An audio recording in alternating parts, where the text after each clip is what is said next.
Difference కూడా ఎక్కువ ఉంటదండి పాపం. 8, 9 ఏళ్ళ దాకా ఉంటది నీకును తనకి. అమ్మాయికినా? కానీ బాల్య వివాహాలు వాళ్ళకి ఇష్టం, వీళ్ళకి ఇష్టం. తను ఏజ్ జస్ట్ ఏ నెంబర్ అంటది అంతే. మనం అంటే చాలా ఇదిగా ఉంటది అంతే. కష్టపడి వచ్చిన వాళ్ళంటే ఇష్టం. అందుకని కేవలం చేసుకుంటా. రామ్ చరణ్ గారు అంటే చాలా ఇష్టం ఫస్ట్. రామ్ అక్కడ చరణ్ గారు పక్కన ఎప్పుడైతే నేను చేశానో, నేను అయిపోయింది. చరణ్ అన్నకు కూడా అదే చెప్పా. ఆయన నన్ను నవ్వుతున్నారు.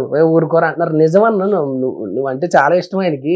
నీ పక్కన చేయడం కూడా నాకు చాలా ప్లస్ అయింది తన విషయంలో అంటే, నిజమా? అవునా? అన్నారు. అవును. పోన్లే ఎప్పుడైనా ఫ్యామిలీతో రండి అన్నారు. నాకు ఇంకా ఆ రోజు నిద్ర పట్ల. ఆయన పాపం ఫ్యామిలీతో రమ్మన్నారు. పాపం చిరంజీవి సార్ అయితే బాబు పుట్టినప్పుడు ఎన్ని మెసేజ్ చేస్తే ఉమ్. ఆయన "ఒరే కంగ్రాచులేషన్స్ రా" అది ఇది అని చెప్పి అన్నారు. ఎప్పుడైనా రండి అని అన్నారన్నమాట. ఉమ్. నాకు చాలా బాగా హ్యాపీ అనిపించింది.